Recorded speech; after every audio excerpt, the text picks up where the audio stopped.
Hello, Queens. I have a very special guest with me today, and I'm just going to read her bio to you before I introduce you to her. So I have Stefanie Jung with me, and Stefanie is a holistic health coach with a focus on helping women to heal their relationship with food and their body.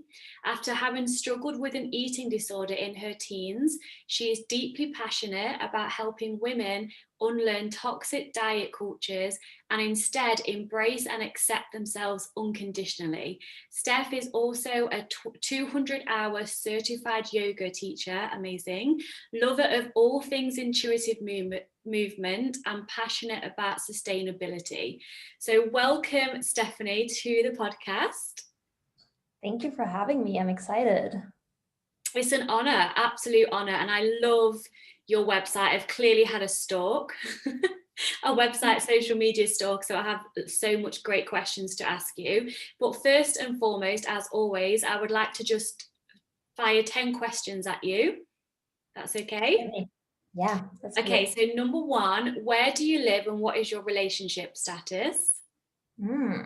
So I currently live in Melbourne, Australia, and I'm just about to hit 10 years with my partner.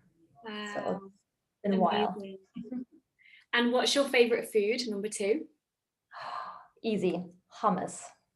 Oh, Obsessed. delicious. Do you make Yeah. your own? Sometimes, but I eat so much, it would not be possible to keep up. I use it for breakfast, lunch, and dinner. Wow, I do love hummus, to be fair, also a favourite. Number three, what's your pet hate in the world?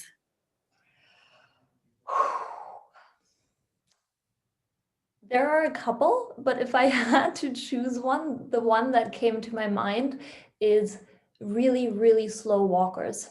Oh, yes. Struggle with that. I so feel you with that, especially when there's no little X like to overtake them. And it's kind of like, I'm just like, it's all good. Just look at the sky, look at the trees. I so get that. That's funny. Number four, I'm so intrigued for your answer for this one. Would you rather do 1,000 chest to floor burpees in one go or run a marathon? Ooh, that's a tricky one. So I have done a marathon, so I feel like that is check. And it was a painful experience. I loved it, but it was hard. So I don't know if I could get myself to do it again. And I do love burpees actually. I'm that crazy one in the workout that actually enjoys them. So I would have to go with 1,000 burpees. I am so with you, exactly the same. I did a marathon and it was her most best and awful thing I've ever done. And then I also love burpees. I can't believe I found someone who also is like, yeah, I'll do burpees, no problem. Don't ask me to do squat thrusts. No way. Yeah. But burpees. Love that. Okay, number five, the most favorite part of your business.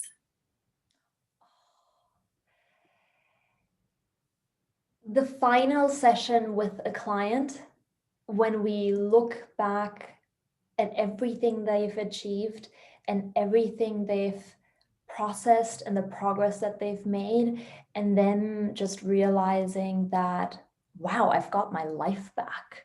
I think that's my favorite moment. Oh, love that. Puppies or babies? Woo. I've never had a dog, but I would have to go with puppies because I am 100% not ready for kids yet. Same. We're very similar, I do believe. Number seven, what's your spirit animal and why, if you have one?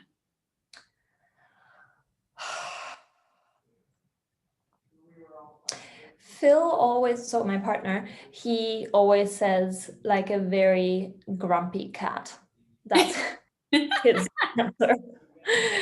Because I'm very like stubborn and yeah, weird in my ways sometimes. So he feels like I'm kind of like a female cat. You know, when female cats, they're very like standoffish and grumpy at times. I love that. There's a cat in our area that I think is a female cat, and I have a huge Malamute. It looks like a big husky, a dog. And whenever we go up to this cat, he usually chases cat, but there's this one cat. He ain't messing with that cat. And that just reminded me of when you were saying that. So I get you. And it's powerful to be that cat. Yeah. All right. Number 8, what are your top 5 values, if you don't mind sharing? Oh, that's interesting. So I actually do a value exercise with my clients, like a card game. So I do it with my clients all the time, but I haven't actually done it with myself in a long time. But I'll try. Authenticity, vulnerability, growth and learning, love, Always. and adventure.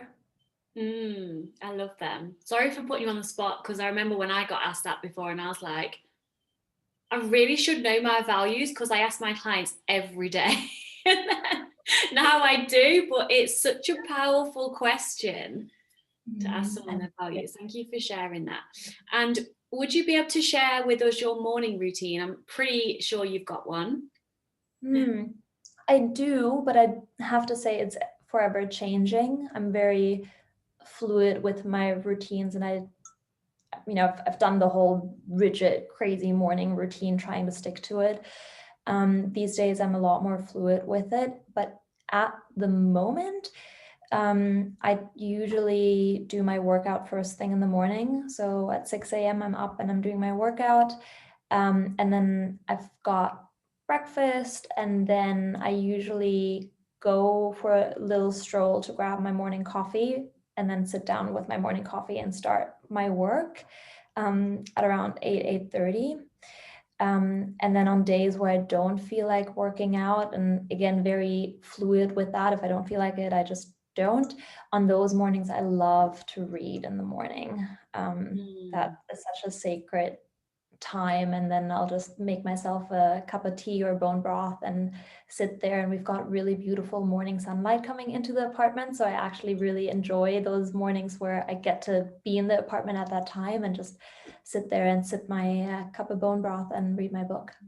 That sounds divine. What book are you currently reading? That's just an extra that I just want to know myself. Yeah. I'm actually reading Untamed by Glennon Doyle. Yes, and yes. I read that only last month. I just finished it. Yeah. I mean, I don't know what you thought, but I'm loving it so far. Me too. I listen to my books. So I prefer to listen and walk. I walk everywhere and I like to listen. And the first time I always do like a snippet before I buy. I always listen to a snippet of the audiobook. And the first part, I was like, yeah, I'm sold. I'm buying the book. It's amazing. Yeah.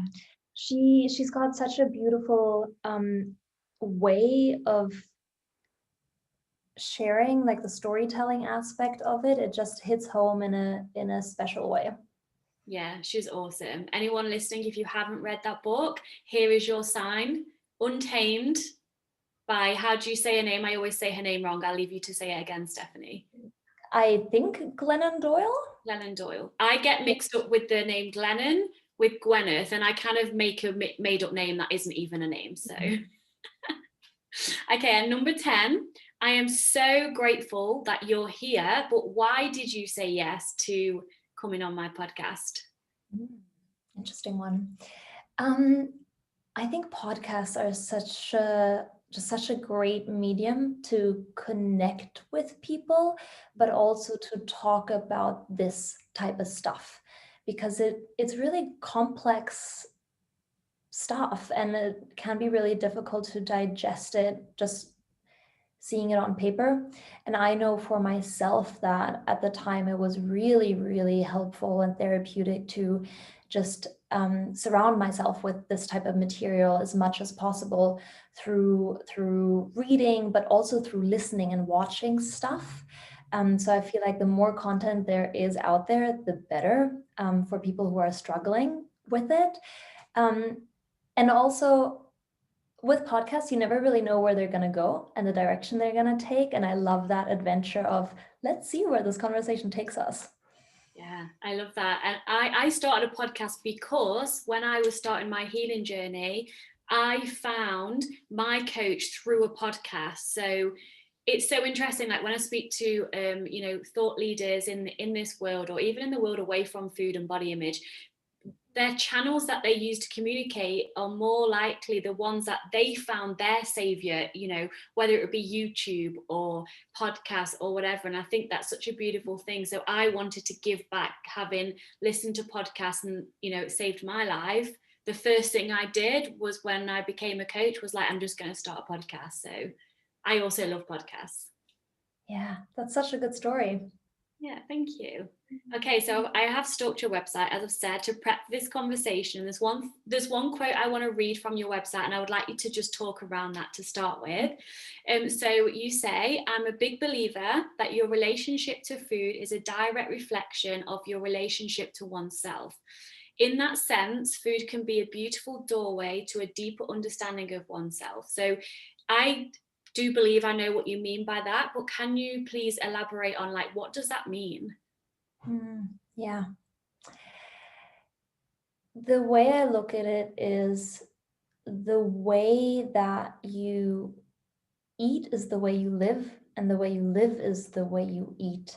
And it's all interconnected and intertwined, and the way you eat is a reflection of your view on life, your view on money, your view on career, your view on love, your view on freedom and autonomy, all those things.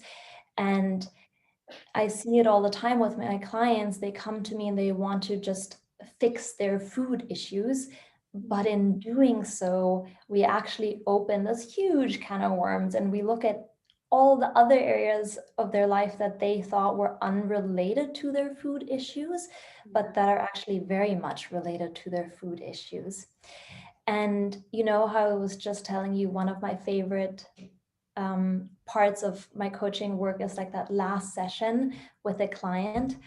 I just had one client who wrapped up with me yesterday, and we were talking about how through doing this work around food and her body, she's really come to realize how many other areas in her life she's struggling with too, and how she applied her mindset with food to all the other aspects of her life as well. So she's, type A hardcore perfectionist. And yes, now she's worked through the perfectionism in food, but next up is looking at how perfectionism is affecting her career and her work-life balance and her relationships and so forth and so forth. So in that regard, looking at food and body is a doorway to so much more deeper healing and self-development. It brings me nicely onto my next question. I'm so glad you brought that up. In the About Me page on your website, you talk about having an A-type personality.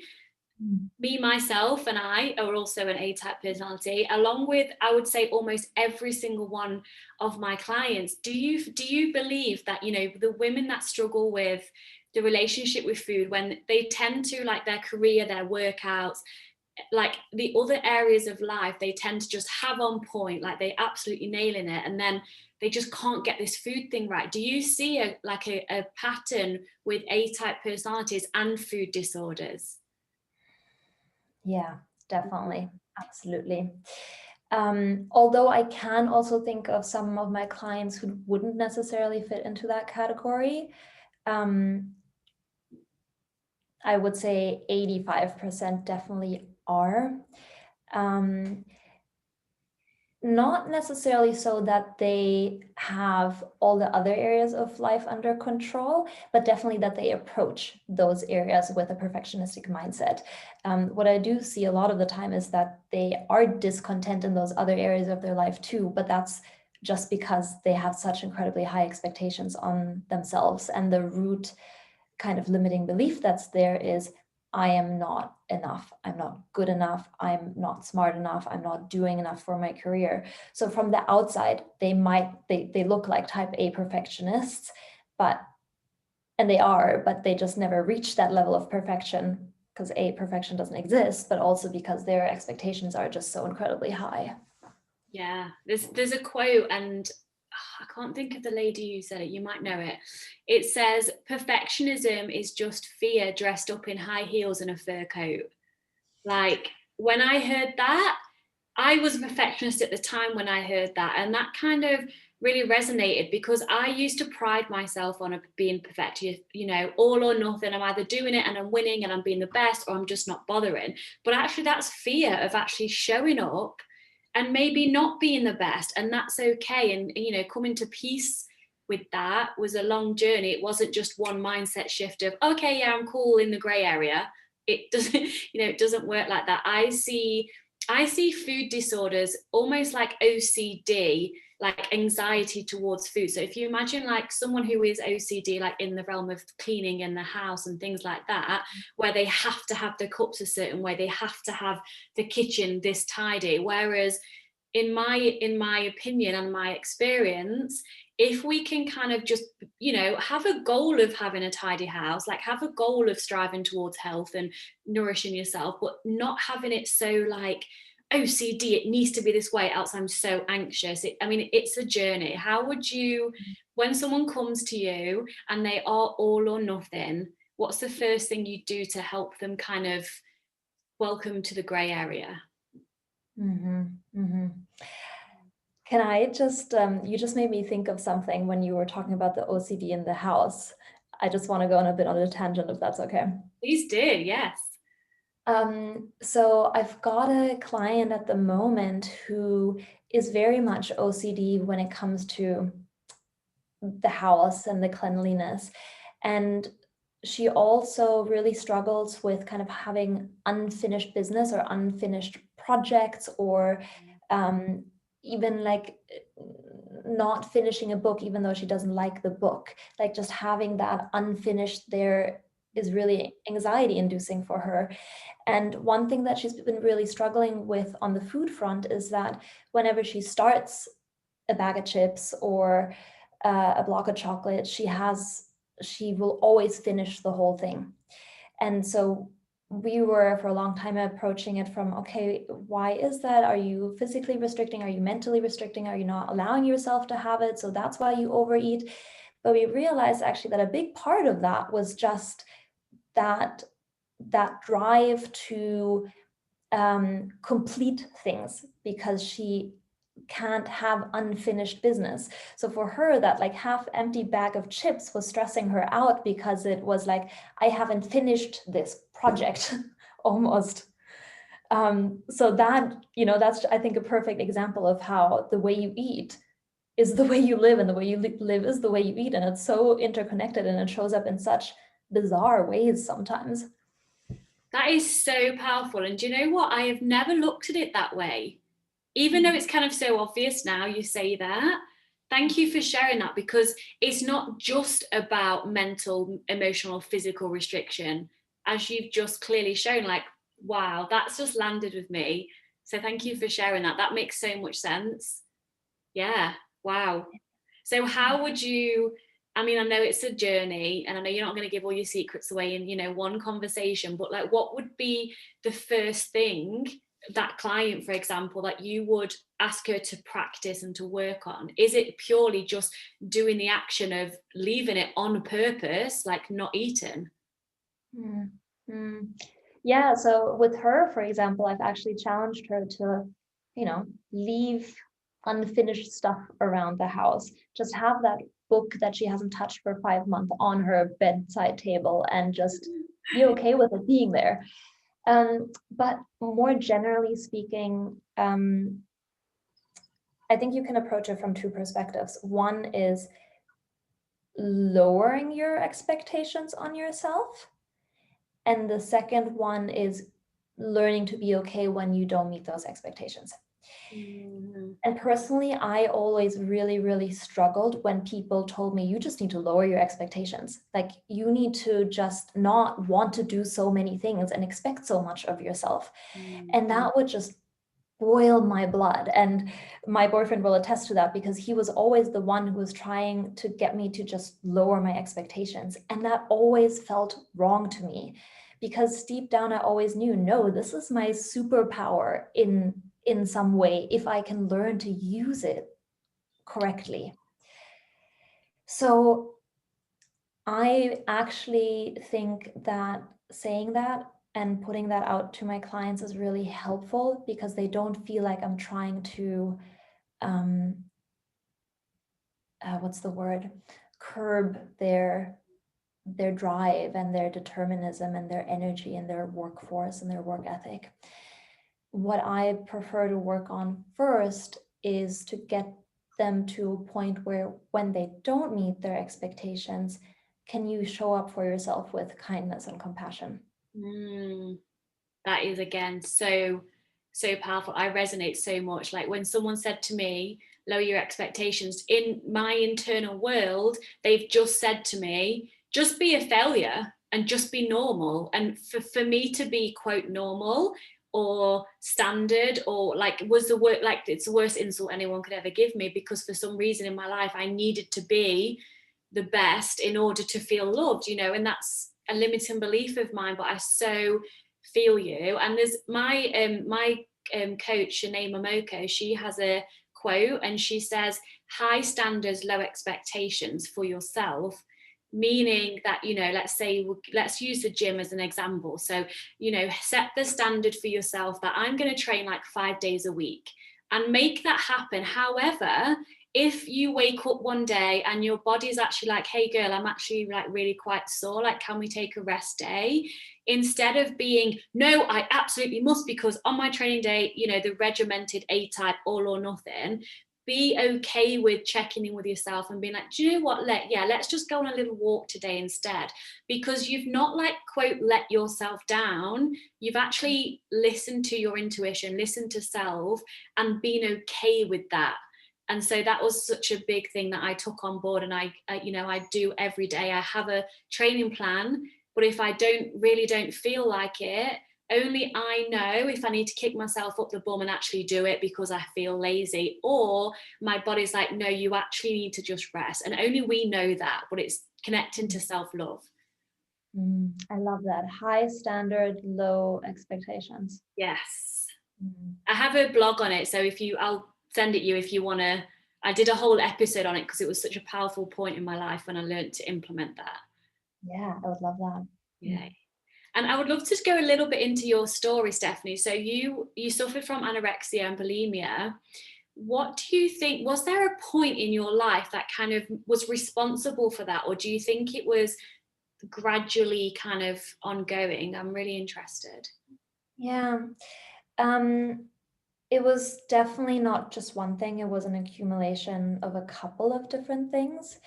So just to kind of set the scene for you, I grew up in a really health conscious household where there was a big emphasis on good food, healthy nourishment. My parents are really active. They love outdoor sports, skiing, snowboarding, hiking, mountain biking.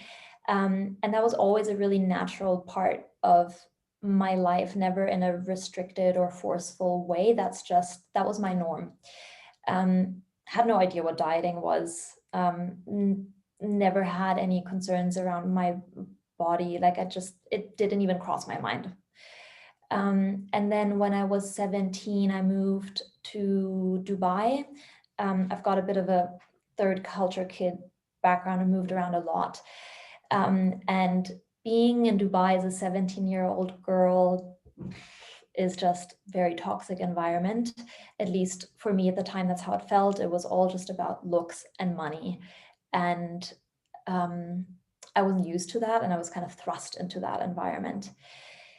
Then to that, I took Roaccutane, you know, the medication for acne. Mm-hmm. Yeah. Okay. So I took that medication and completely oblivious to the side effects. And I pretty much had every single side effect and was just tired and lethargic, and my hair was falling out, and I had nosebleeds every day, and had joint pain. So moving was painful. And one of the side effects is depression as well, which I had no idea, like didn't even realize. And so during those 7 months when I was on that medication, I, for the first time, gained weight. And I don't know how much of that was because of the medication and how much of it was simply that I was 17 years old and my body was developing and changing. But for the first time, as soon as I got off the medication, I decided I'm no longer happy with my weight and how my body looks, and I want to change it. And that's where I went on my first, in parenthesis, innocent diet. And that's where it kind of all started for me.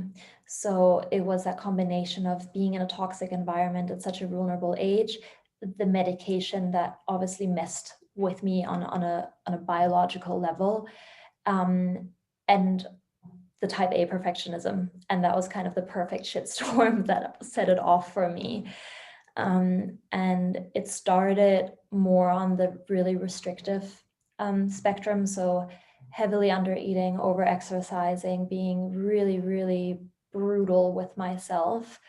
And then I don't really remember when it switched, but something just switched and I could no longer keep up with the restriction, and suddenly found myself like devouring bowls and bowls of cereal at nighttime and ordering pizza and just having like proper binge eating episodes.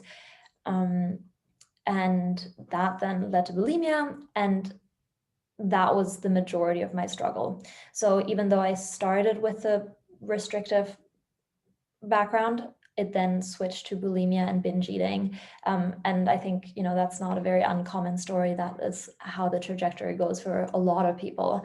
And that's exactly what happened to me. And then, binge eating was the majority of my struggle for many years. Wow. Thank you for sharing that. I explain like binge eating, like, like a pendulum, like it swings from side to side. By the law of cause and effect, like if you swing it one way, like the restriction, it is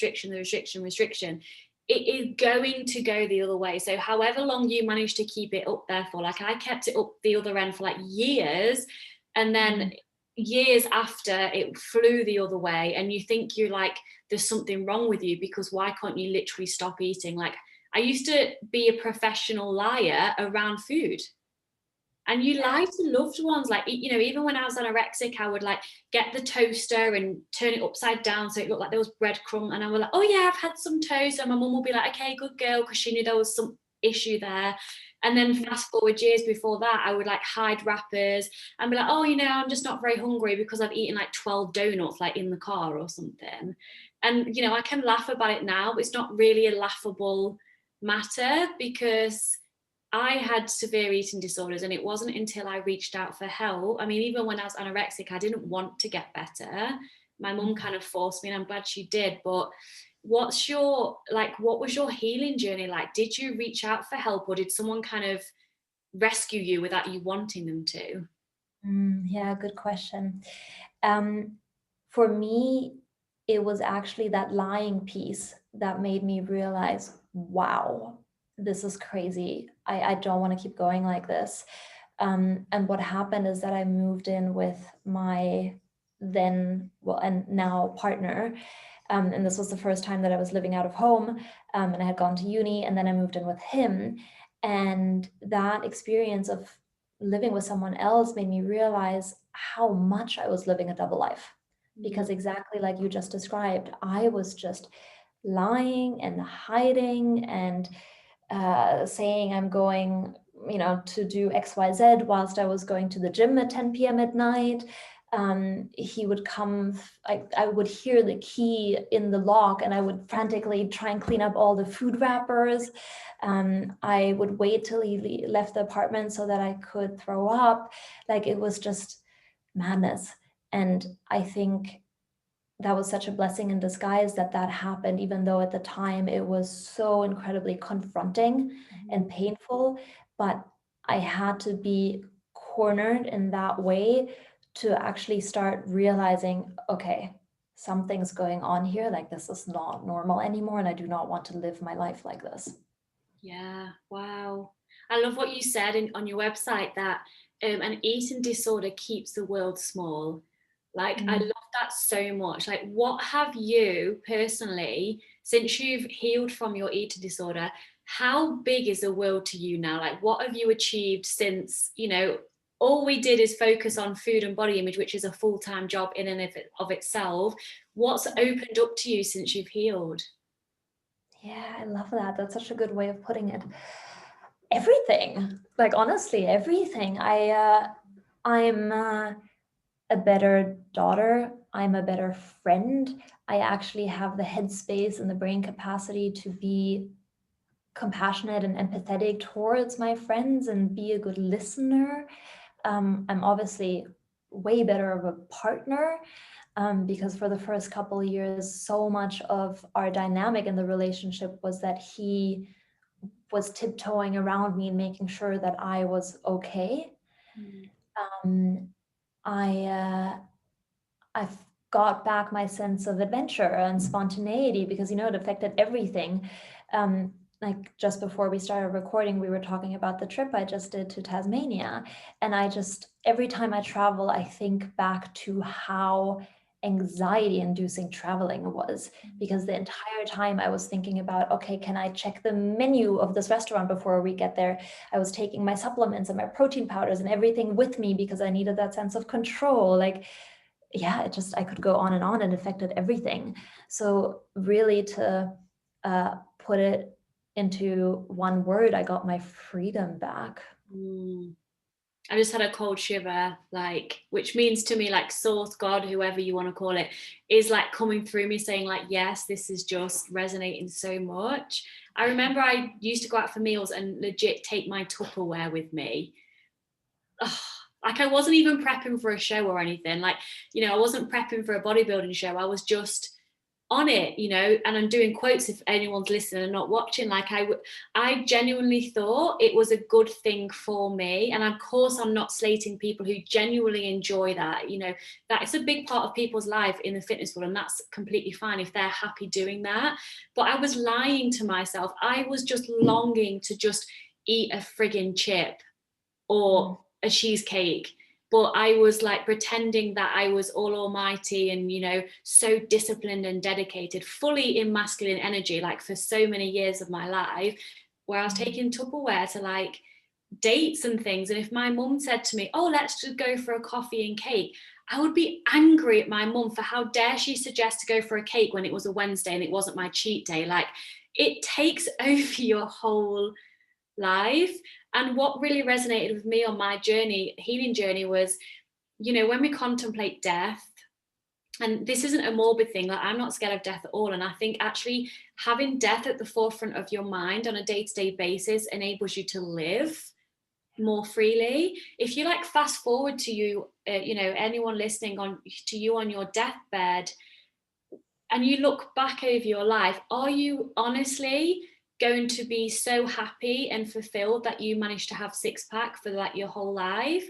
Or are you going to be connecting to the relationships and the experiences? And it's just priorities of what life actually means. But we can get so caught up day to day in how we look, in what we're eating, all of these things. And then before you know it, I'm 34 now, which of course it isn't old, but honestly, I remember yesterday I was like 19 almost.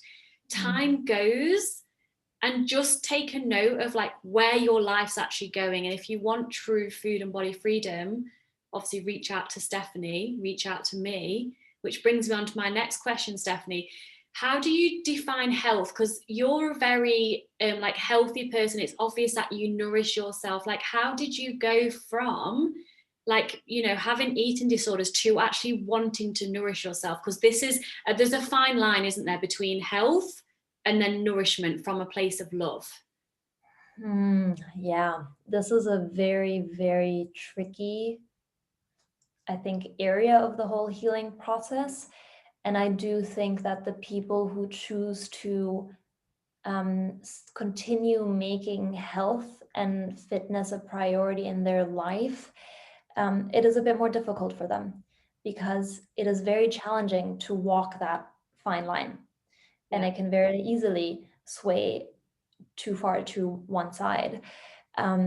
And I think that did make my recovery journey more complex, because I was trying to redefine what does health mean to me and how much do I want to continue focusing on it. The answer for me was that, health and fitness has always been a big part in my life. What I was telling you at the beginning, I grew up in a household where that was valued. And actually, when you just said, when you asked me what my 5 values are, I would probably have to put health there as well, because if you don't have health, if you're not healthy, and when I say healthy, I mean thriving with energy and just feeling good in your skin and having that intrinsic motivation for life because you just feel good and you want to do stuff, then you what do you got? So yeah, I had to redefine what my food philosophy was and what my health philosophy was, and I do still focus on health. But that being said, I have 0 rules, and I truly mean that. I don't label the way I eat. In theory, I would eat anything and everything, and that actually then allows me to really check in with myself and ask myself, well, if I could have anything, what do I want?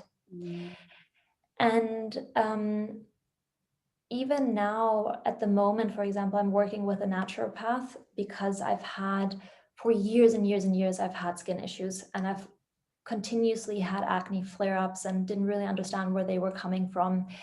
And it could have potentially been triggering for me to work with someone who would tell me, okay, cut out dairy, cut out gluten, whatever. And obviously she's said those things and said that it probably would be better for my skin if I didn't.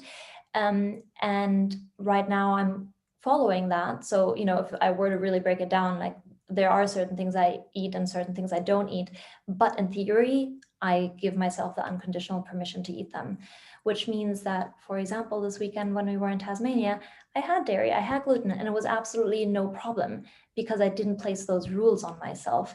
So I'm working on my health, but at the same time, I'm still giving myself the space and the freedom to make choices on a day-to-day basis. I don't know if that, I feel like I could say a lot more on that, but yeah. Yeah, that makes so much sense. And the key for me, what you said, was I have 0 rules. 100% that resonated with me, because it's like the OCD thing. If like, let's talk about a tidy house. We want and we desire a tidy house because it helps us work properly and all these things.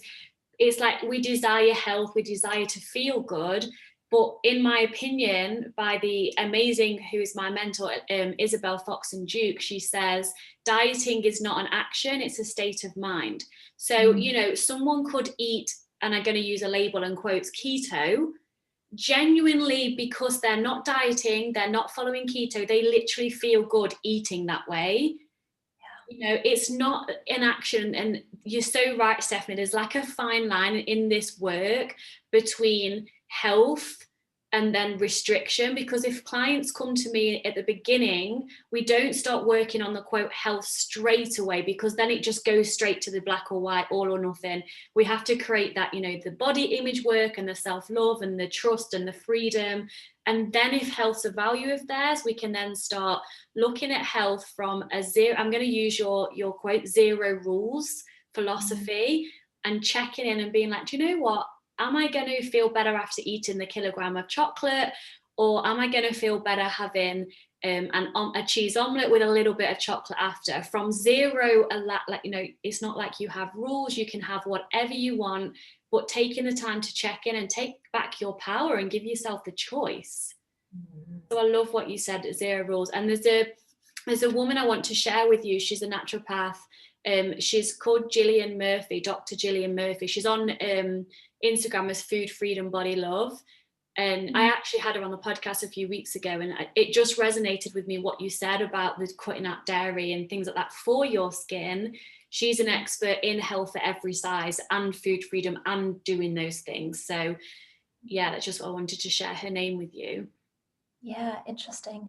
I love what you said, that dieting is not an action, it's a mindset. That really resonates with me. And I often think, even if I take right now for my skin, I'm doing celery juices almost every day. And that could be perceived as someone looking from the outside being like, oh my God, what is she doing? Like daily juices, that's such a diety, culty thing to do. Yeah. But I'm I'm doing it as an act of self-care, an act of self-love. And so when I'm standing there juicing my celery, I'm like, oh, I'm so excited to take care of my skin in this way and treat my gut with kindness and compassion. Like it's a completely different feeling and approach to it.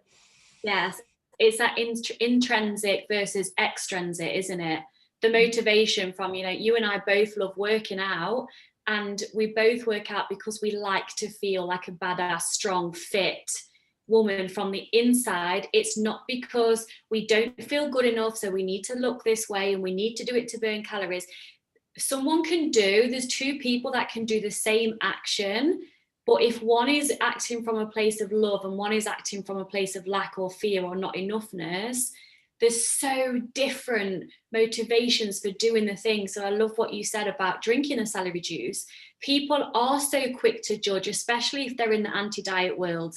Like, how dare you do something healthy that could be seen as a diet? But again, diet isn't an action, it's a state of mind, and you're doing that from a place of love, and that is everything. I think when I first came into this world, I was a little bit scared. I thought that I had to choose either ultimately eating all the junk food, and I'm going to correct myself, eating the processed food, because it's not junk, it's the fact is it's processed, it's not good or bad, or choosing the extreme health. Like, I didn't think you could have an in between, because that was my all or nothing thinking.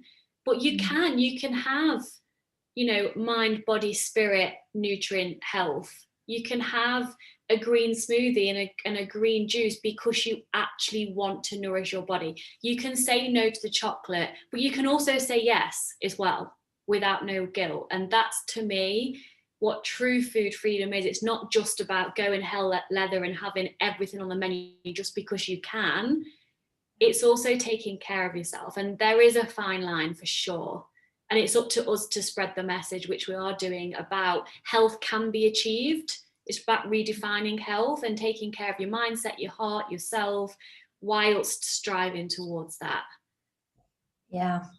And I love that you highlighted that, because it is something that I've got a bit of a beef with, how the anti-diet culture sometimes is, where it feels like you can't be really into health and fitness and still do this line of work. So I sometimes really struggle with myself with what do I put out there. Just the simple fact that, I just really freaking love HIIT workouts. Like I really genuinely do. I love burpees. I really, really do. And I'm like, oh, is it bad that I'm, sharing my workouts where I'm doing burpees? Like, is that going to be perceived wrong? So yeah, it's a bit of a challenge for myself as well. And I think it comes down to that we just have to be more open-minded about everyone's individual journey and what that end result looks like for everyone, because everyone has a different new definition of true health. Yeah, and we can only get to that definition of true health when we've healed, or in the process of healing, the all or nothing, the good or bad. Like, it's a process, isn't it? And I love that we're doing this work. Like, it's so needed. It's not just about anti-diet. We can be, quote, following an outside looking diet, but then be so full of freedom and love inside. So it's not about the outside, it's always about what's going on the inside. And I have like 3 more questions, but I'm going to choose 2 because of time. So this one could be quite deep. What do you think about sugar addiction or hedonic eating. What's your thoughts around that? Interesting. Yeah. Okay. So I'm sure you have this all the time with your clients, that they will come to you and they will tell you, I'm a food addict, I'm a sugar addict. Whatever you're going to tell me, if you're going to tell me I need to neutralize all foods and give myself the unconditional permission to eat anything and everything, that might work for other people, but it's not going to work for me because I'm an addict. That was also me for my coach. I'm a sugar addict. End of. I've read all the books about it. It's like a drug. I'm hiding it. I'm eating it out of the bin. That was me. Yeah, absolutely. And here's the thing. When you believe that, your solution is, I guess I cannot have those foods around because I cannot be trusted with this stuff. So then you have an empty fridge and an empty pantry, and you might be able to control it in that way. And it might work to some extent, but you're constantly living in fear of yourself. And you also walk around and walk through life with a sense of, I cannot be trusted. And I think that is one of the most detrimental things that dieting actually does to people, is that it erodes their sense of self-trust in themselves, not just around food, but with everything in life, right? And so I really don't believe in that. And I really do think that no one is addicted to food. And there is, a behemoth of studies that also supports that. And there's a really interesting study actually I first heard about it in the Intuitive Eating book by Evelyn Tribble. And she, what was it? I think they took a bunch of people who kind of defined themselves as food addicts, and rather than making sure that they weren't having the sugar and all those things that they thought they were addicted to, they actually put them through a habituation process where they made sure that they ate those foods that they thought they were addicted to continuously, that they were exposed to them every day, and that they had unlimited access to those things. And surprise, surprise, with time, those foods actually became neutral for those people. They didn't suddenly go overboard with it. Maybe in the beginning, yes, because in that process, you kind of have to eat yourself through to the other side. Yeah, but once you're there, you're fine. Yes. I love the word with time, because we don't want to hear that, because we're so used to quick fixes, lose 10 pounds in 10 days or whatever. The amount of the names of the diets I've been on are just a joke. We're so used to quick fixes. And when I started my journey, this doesn't happen to everyone. It happens to a few, and it happened to me. Like, I was eating myself. I was on the don't binge diet. So I was physically allowing myself to eat all of my trigger foods. And then I was like, but I'm hoping if I eat enough, then I won't want it anymore. So again, because our mind is so freaking powerful, I was on the don't binge eat diet, but I was allowing myself to eat it in the hope that one day I wouldn't want to. So there was that restriction there.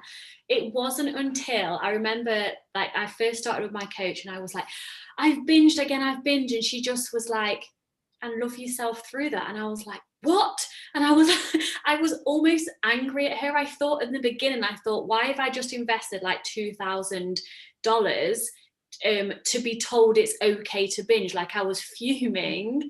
But because I'd invested, because I'd made that decision, I was like, okay, I'm going to trust her fully, which I did. And I'm so glad I did. Her name is Martina Robinson. She's got her own podcast and things as well. I loved myself through those quote binges. And I don't like to use the word binges. I use that in my marketing because that's what people talk about. But in my opinion, it's reactionary eating. If you're restricting mentally, emotionally, physically, your biology and everything will drive you to reactionary eat to that restriction. So I learned how to love myself through that. And it was the hardest thing I've ever done. I used to stand in front of the mirror and cry and be like, I can't even look at myself. What have I done? But I was like, no, my coach said, just be okay with looking. So I'll be like, okay, I'm okay. And then I found neutrality. And then, as you know, after neutrality comes like appreciation and gratitude. And then kind of like, do you know what? I really love my body for what she does. And then it doesn't matter anymore if you like yourself from a physical like standpoint. It's more of a, like, if anyone has children listening, you love your children. You don't like your children all the time. I'm sure it's that unconditional love, which is just the driving force for everything. And once you've got that, you can mess up and, you know, you can do silly things, but you just love yourself through it anyway. And then that's when the healing really starts to, quote, work, because you have that love there as a base and a foundation. Yeah. Thank you for allowing me to come out with all of that. I got shivers when you were talking about that, just when you were in the thick of it. Like, I can just, you know, feel how you're feeling right in there, because I remember how that felt as well. And I think that beginning phase, when you just have to trust that process, that is so incredibly scary to do. And that's why you do the work that you do, and that's why I do the work that I do, because we know how powerful it is to have someone who can guide you and just support you while you're going through that, because doing it by yourself is so scary. Doing it by myself, I wouldn't be the position I am in. And I would also be going through the freedom door and my foot would still be in the diet door. And then I'd go in the freedom door and then I'd be like, oh no, wait, I need to. And I would constantly be in and out of the freedom and the diet rooms.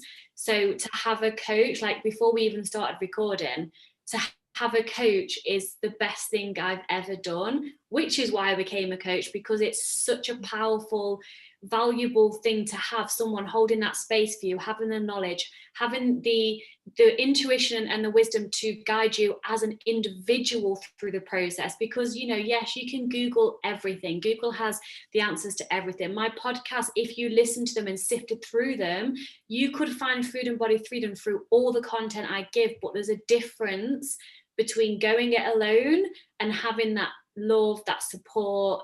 It's just everything. And I have a coach, you have a coach. Oh, how can people find you, Stefanie? How can they work with you? What programs have you got going on? I'd love to know. Yeah. So people can find me on my website, which is wholesomesteph.com. Steph is written the German way, so with an F, S-T-E-F. And same for my social medias on Instagram, Wholesome Steph as well. And at the moment, I'm doing one-on-one coaching, but I'm also, and I'm so excited for this because it's been such a long time in the making. I'm about to release my first online signature course. So that's going to be a 9-week self-paced course that really takes people through all the principles of intuitive eating from A to Z, to help them make peace with food and their body. So that's not live yet, but soon. And I am super excited to just be able to help even more people with their food and body struggles. Wow. I'm going to link everything. So all the links will be below as usual in the notes. And Stefanie, you're from Germany, which is next door to me. I'm in the Netherlands and I literally am on the border of Germany. So you were born in kind of close proximity to where I am. It's beautiful how we're so connected. The world, social media can be such a blessing if we decide it can be, and we get rid of all of the people that think motivate us, but actually just remind others how we're not good enough. It can be such a beautiful place, and I'm so blessed that we connected. And I just want to thank you so much for your time and your wisdom, and you have such a calming, loving, safe energy. That's how I feel. I just want to thank you for allowing me to be in that presence of that today. Thank you. I appreciate it. That's such a beautiful compliment to give and to receive. So thank you. And yeah, it's been such a pleasure. I am so excited to have been on board today and to connect with you as well. Thank you so much. And I wish you the most amazing day. And take care. Awesome. Thank you. Ciao. Bye-bye.